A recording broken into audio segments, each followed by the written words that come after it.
Okay, boom. So, like, for a long time, this has been my deal. This has been my thing, right? My jam. I've been trying to find, like, a way to, I don't know, it's kind of like a superpower, but, like, a way, a physical thing that's going to sustain me for, like, the entirety of my existence and the next life and beyond.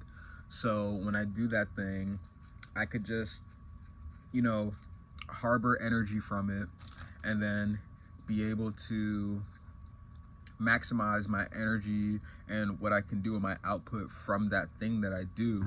And then from there, I would have the energy, like the endless energy to do whatever I wanted to do. So for a long time, I thought that was smiling.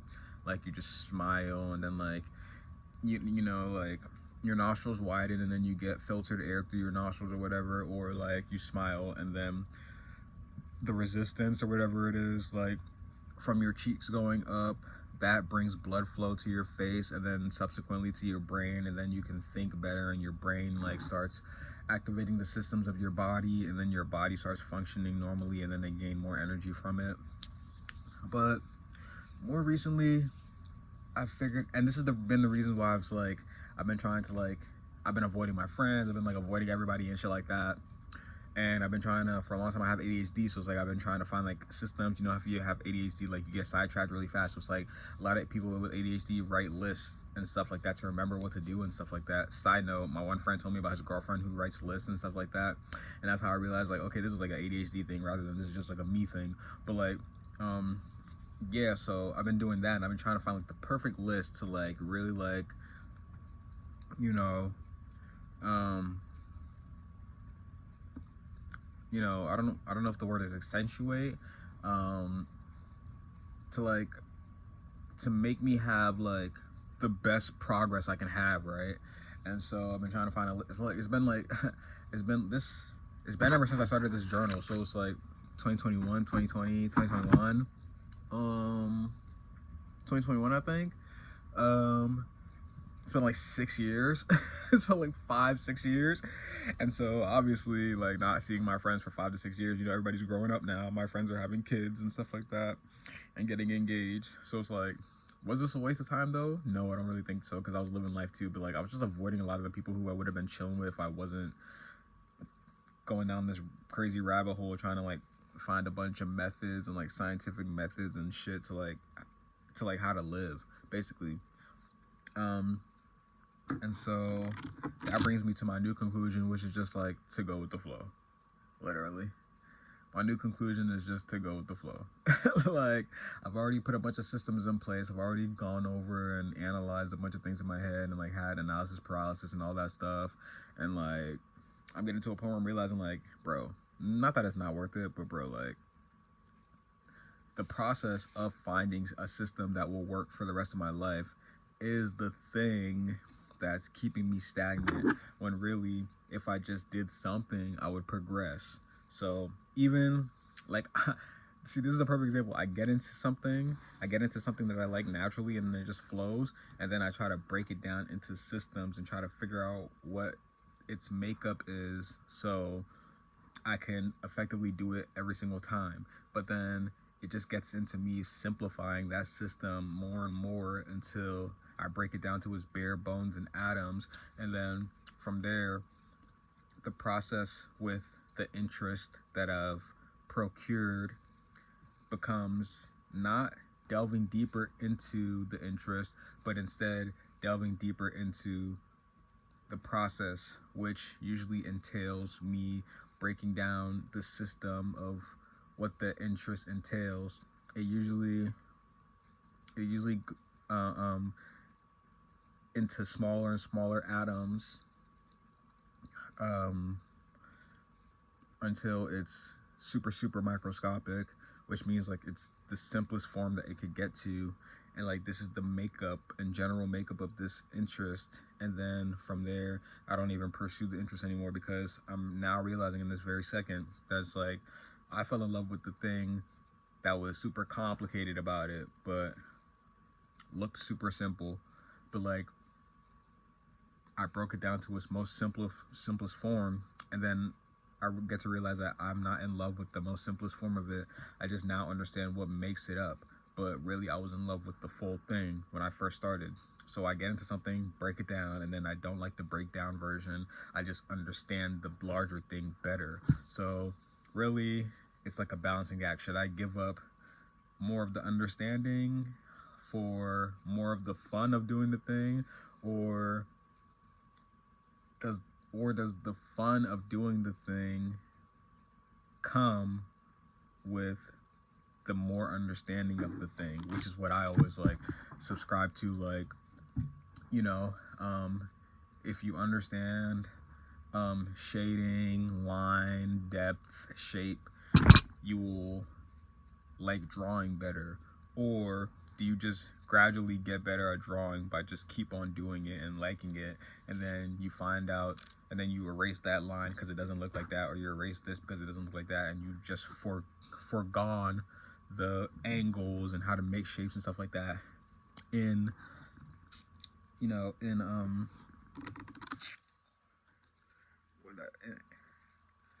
the effort to have the thing be genuine and fun, you know, as when you first started.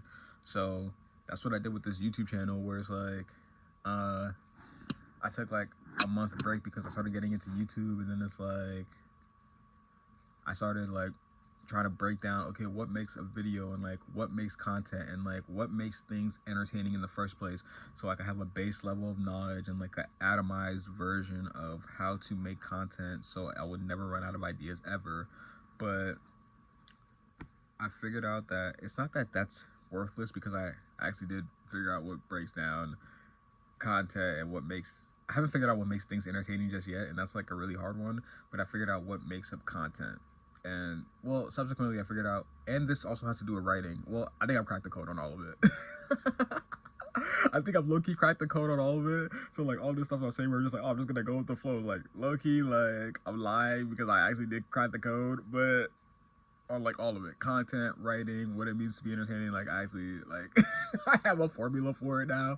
But like, you know, even this video, like, you know, but and the formula's on my phone. So basically it's like, and for story too, and like everything that's worth like posting or like talking about anyway, and for like the entirety of the human race and like everything like that. But like basically you take, and like I figured this out when I was watching Velma, the show, even though it's like my guilty pleasure, but it's like I don't really watch it for like the super awesome, amazing writing quality of the show. Like I just watch it because like I like Velma and Daphne's relationship. It's a cool, you know, it's a cool lesbian like relationship and shit, and like you don't really see a lot of that, and it's like progressive, the show in general, and I like Norville. I like Norville. That's one of the reasons. And I don't know, I think it's like a cool reimagining of like the characters' personalities, you know, somewhat, and then like their conflicts that they go through personally. Like murder plots, cool. Like the bigger conflict, the umbrella conflict of the show, cool, whatever. Like I can dig it. It's a murder mystery. It's lit. It's whatever, right? It's the natural progression of like a Scooby-Doo like adult spin-off, where it's like you went from solving like why is whatever happening with whatever and whatever, and like, and then you unmask the guy and it's like, oh, he's been, you know, ripping people off, and like this cost, I don't fucking know what the whole Scooby-Doo shit was going on, but like nobody died, right? But like then you get into the adult reimagining, and it's like, okay, like of course this makes sense, you progress into like murders and shit. So like I like that aspect of it, but like I'm hallucinating, help, and it's so on the nose. It's like, help, somebody, I'm hallucinating, I need a snack. It's like come on, bro.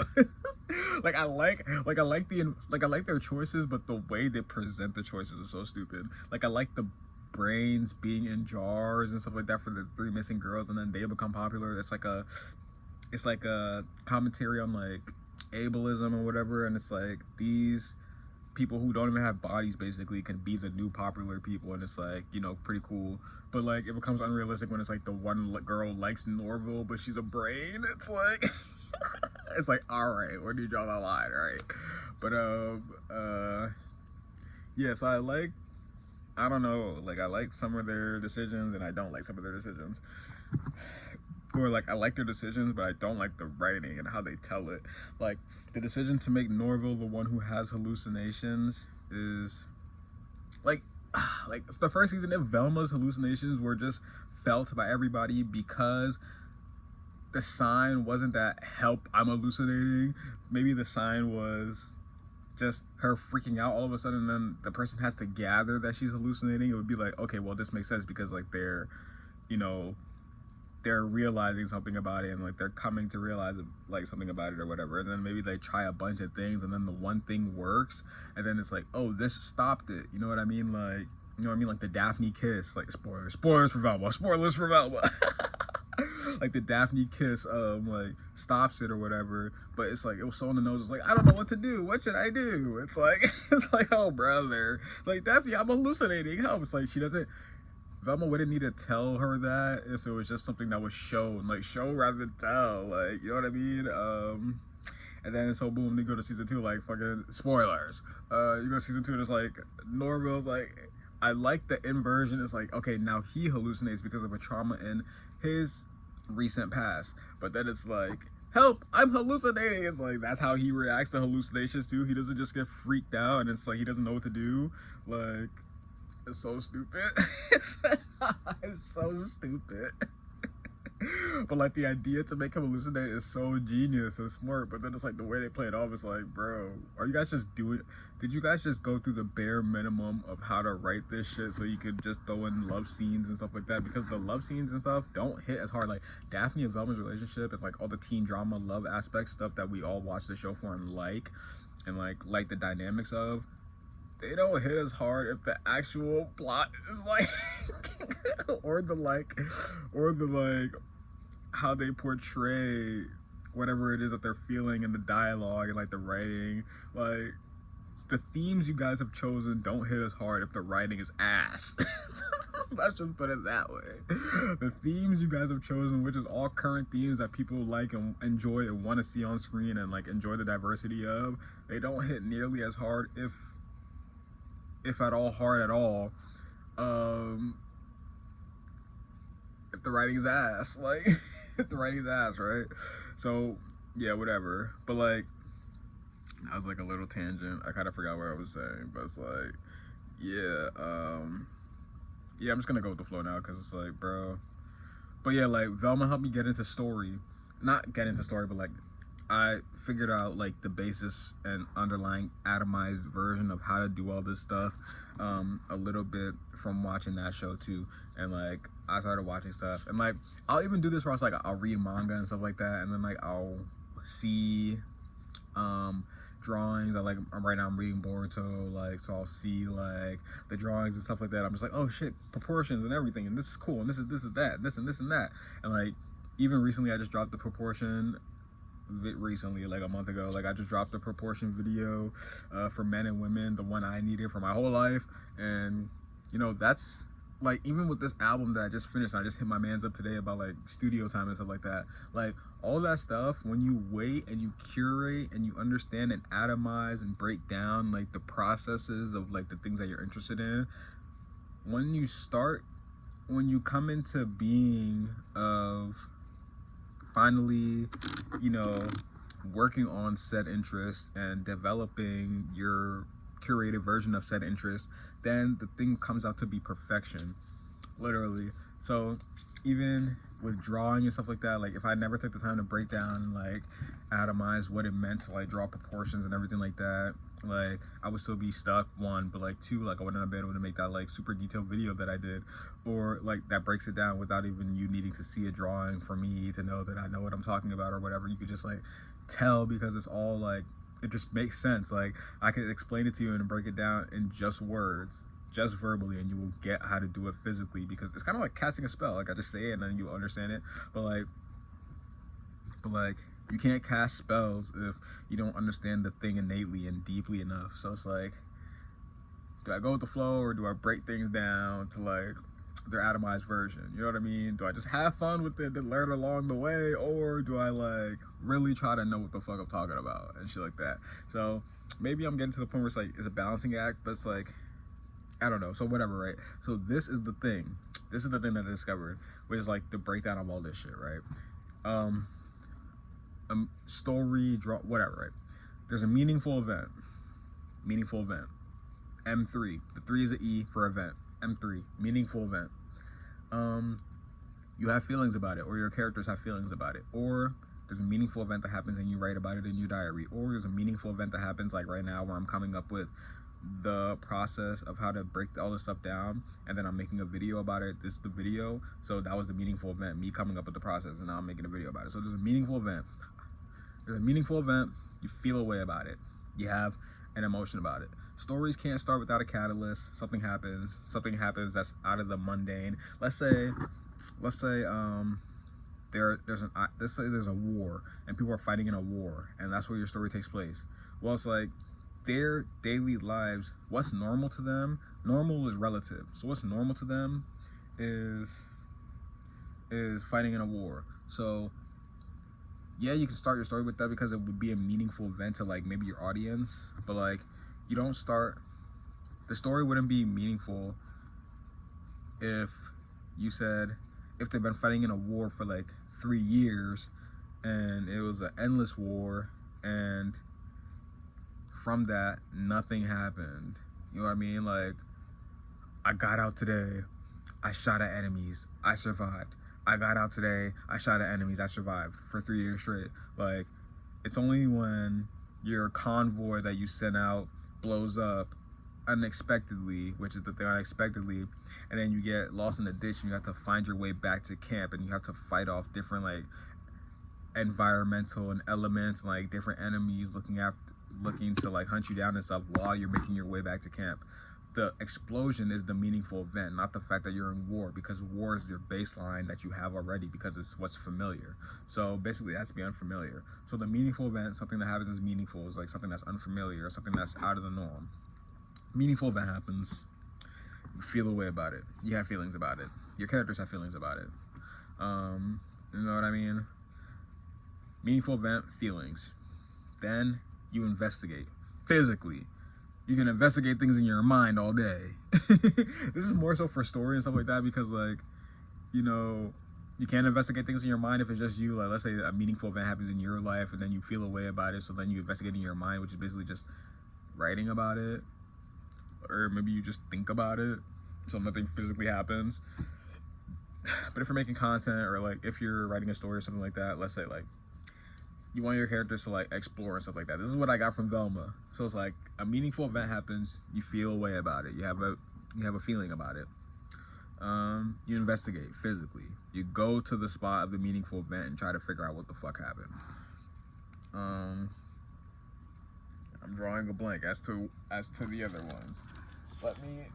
Oh my god.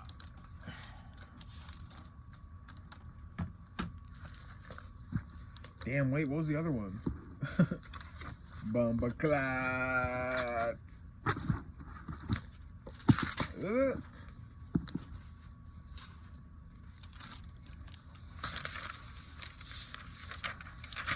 God damn it. Where did I put it?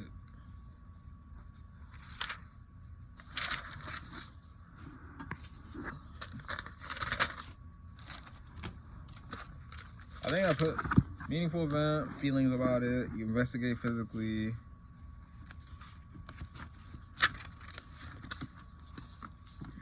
Yeah, I don't remember the other ones off the top of my head. But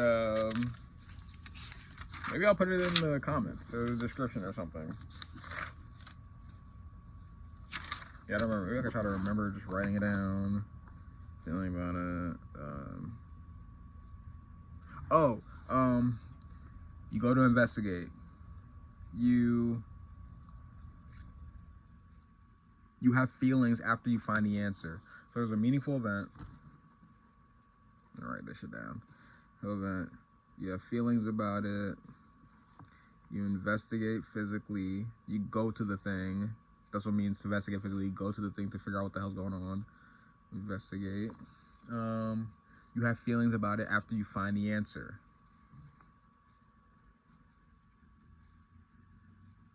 You have feelings about it after you find the answer. Feelings after the answer. And the last thing that happens is you try to maximize these feelings to their furthest extent. These feelings to their furthest extent. The thing that happens, so that's not the last thing, but the thing that happens after that is the thing that happens after that. So it's like the conclusion of like you maximizing the feelings of whatever happens. And I haven't gotten as far as to like figure out if you maximizing your feelings means you, well, I guess it could be physical or mental or whatever you want it to be, spiritual, whatever, because you're just maximizing it. So maybe you just think about it harder and that maximizes the feelings of it, or you just go to the thing, you have to investigate more to like maximize the feelings about it or whatever. But it's like you maximize those feelings. And then after that, what happens as a result of maximizing those feelings, which will also be your conclusion to whatever it is that you're doing. So let's run through this. Let's run through this. A meaningful event that happens is I figure out the process of how to do everything. I have feelings about it. I think that this is correct and I feel good about sharing it or whatever. I investigate physically.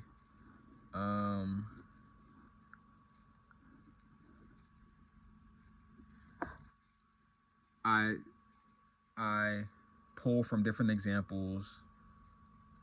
I open my phone, which is like physical and stuff like that. I pull from different examples to try to use this method that I found to try to break it down within other examples that I found to see if it works really, or if I'm just like talking out my ass or whatever. So that's the investigation. My feelings after the answer. I find that this system does work within many different mediums that I'm claiming that it does. So then my feelings after the answer is I feel good. How to maximize those feelings to the furthest extent. I try to break it down in, I try to use it in, well, you can't really maximize the feeling after figuring out like how it breaks down into every single system. So maybe before this, like the feeling after the end, maybe like the investigation is seeing if it works in one system, and then the feelings after that answer is feeling good. And then to maximize the feelings after I get the answer is to see if it works in every system. And then, you know, because I would be maximizing it, like, and just investigating it is just seeing if it works in one system. Like, let's say Velma, for example. Let's see if this system like works with this kind of storytelling that's happening. Oh, it does. Cool. My feelings after the answer, which is like it does. After that answer, I'm just like, oh, that's cool. It's lit. Like, I figured it out.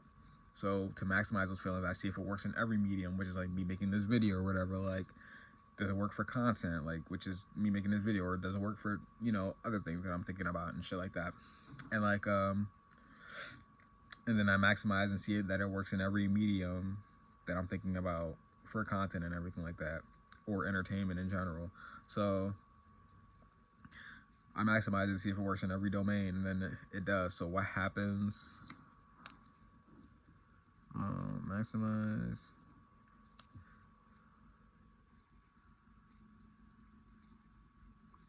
So the conclusion is,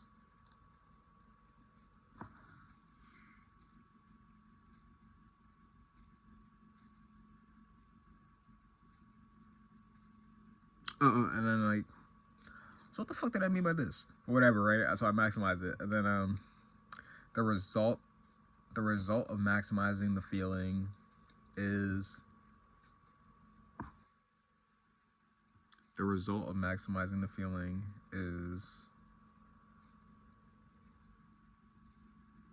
like the conclusion,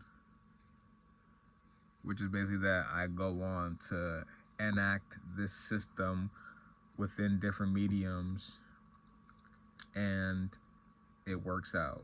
You know what I mean? And that's why I was able to like make this video. And like, And the result of like maximizing the feeling of this system working in different mediums is that I now produce within those different mediums with confidence that I didn't have before because I lacked the system. So before I dip, let's try to break this down into a different story or whatever. Meaningful event. Rick wakes up in a hospital. Rick Grimes wakes up in a hospital, and it's seemingly abandoned, and he comes out of it and he finds that there are zombies in the hospital.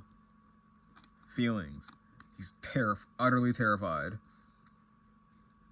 No. Meaningful event is Rick Grimes wakes up and the hospital is seemingly abandoned with no noise happening. Feelings. He's kind of creeped out and freaked out, so he's like, what the hell?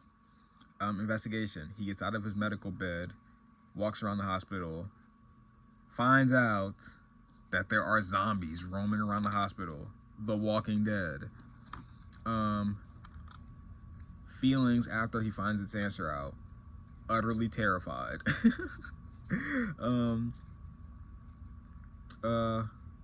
But also knowing that he has to survive. So, utterly terrified and in a state of survival. To maximize these feelings to the furthest extent, he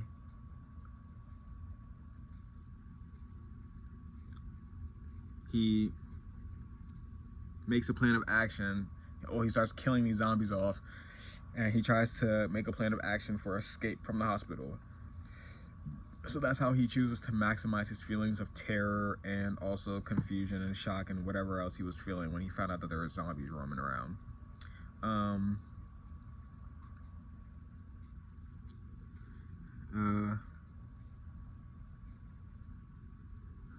The result of maximizing these feelings is he ends up surviving and finding other people who are alive, and he begins his journey to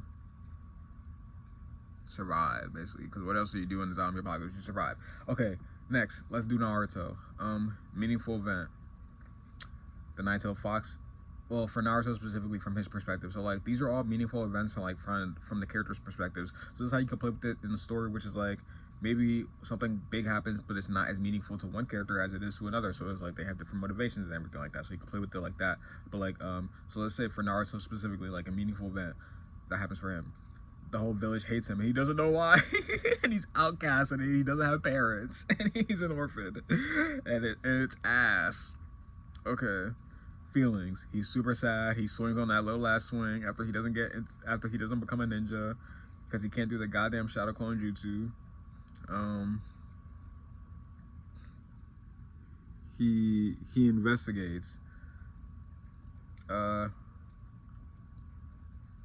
him, investigating is just talking to Iruka Sensei about everyone not shunning him anymore and everybody treating him better in the village, because from his perspective, like, he doesn't know why everybody just hates him. So it's like, for him to investigate, like, why his life is ass, he just has to, I don't know, he just, like, does shit that kids do. Like, he paints on the faces of, like, the Hokage, the stone faces of the Hokage and shit like that. He pulls pranks and stuff like that. And, like, to investigate, he, like, yells back and, like, claps back at people a lot because he's just sad and upset. So that's how he investigates why, like, his life is ass. Like, he interacts with people, you know what I mean? He interacts with people in a bratty way. And he goes against the grain and he's like a prankster. So that's his investigation of, like, do they really hate me? Do they not? Like, da-da-da-da, whatever. And then feelings after the answer. The answer is, you know, really abundantly clear that it's like, yeah, they don't like you and they fear you and they hate you. So his feelings after the answer is like he gets really depressed and down even more because he figures out that he's actually is really lonely and doesn't have any friends or whatever, or anyone that loves him. to maximize these feelings, Naruto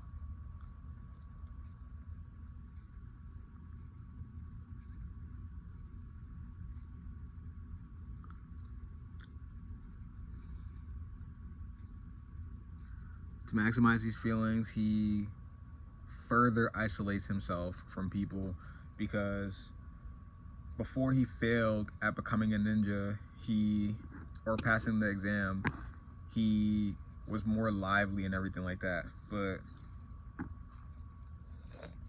after failing, because he finds out the answer that he really is an outcast, so after failing become a ninja, he isolates himself even more. So that's how he maximizes the feelings of being alone and being shunned. Like, he retreats into a shell. The result of maximizing these feelings is that the result would have just been that he is like really outcasted and shunned, and figures out that nothing is going good for him, and then he just becomes like a rogue ninja or something. If Mizuki didn't come and try to like whisper sweet nothings in his ear about like how Mizuki understands him and whatever the fuck, right? Whatever he said to him. So really the result of maximizing his feelings of aloneness and like is that he does isolate himself and become a shell, but then Mizuki comes out of nowhere and like starts talking to him. So the result of isolating himself is that he becomes vulnerable to any outside influence that could shed a single glimmer of positive reinforcement in his path. So he just goes to that and clings to that one glimmer, which is Mizuki, which is really just like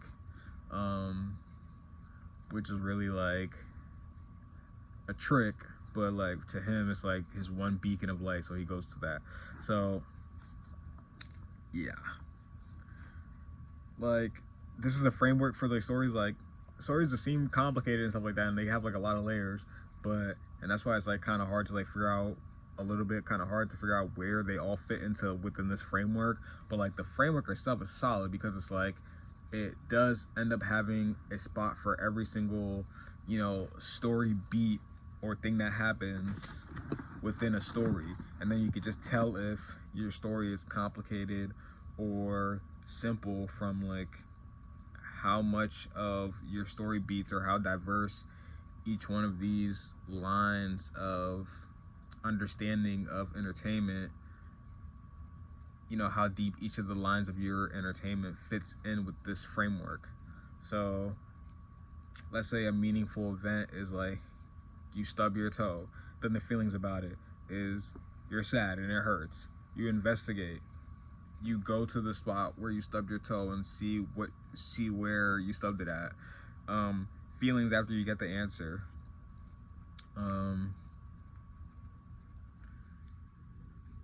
You feel like that thing or whatever shouldn't have been there, or you feel better because you know what not to do anymore.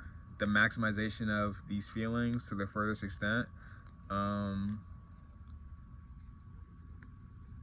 think that has to be physical, but I don't know. The maximization of these feelings to the furthest extent, or maybe it could be mental. So the mental way would be like the physical way would be like you move whatever that thing is out of the way so that never happens again. Or the mental way to maximize the feelings of like you being pissed, or you understanding what happened to make you stub your toe.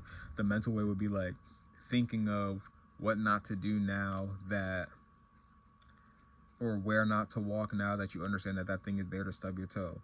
And then the result of maximizing the feeling of knowing where not to walk as to not stub your toe anymore, the result is you don't stub your toe anymore.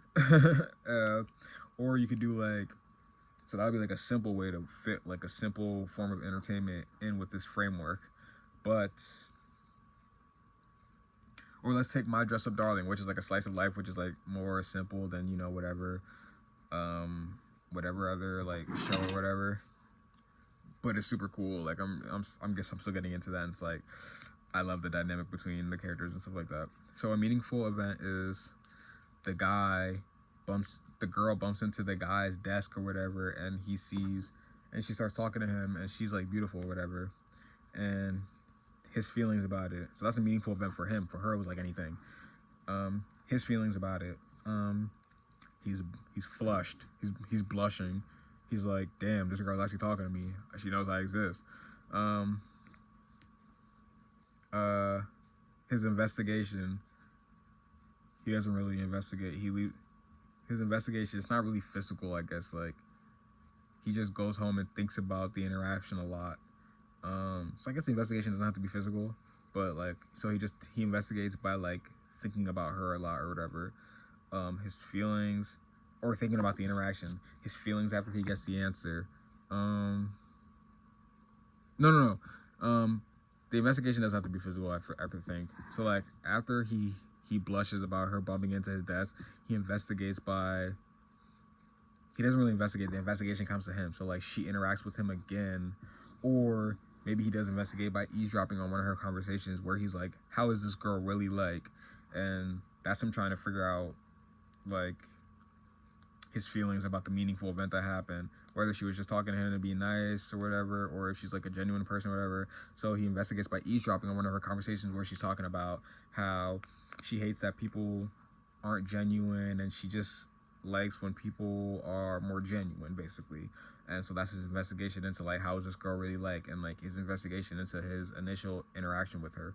And so his feelings after he gets the answer that he's looking for, which is like, oh, she's a genuine person. She's not just like a cool, pretty girl, even though she is a cool, pretty girl too. To maximize these feelings, he basically doesn't do anything. She initiates it. So his story in entertainment would stop at his answer for the feelings that he had for what kind of person she is. But she initiates the hangout because he goes to the sewing club or whatever the hell, like the sewing room, and then she's also in there. So she starts talking to him about like her cosplaying hobby or whatever. So that's the maximization of his feelings, of feeling like, of his answer that she's genuine, which is like, she maximizes it by actually letting him know that she is genuine by her just openly and freely expressing her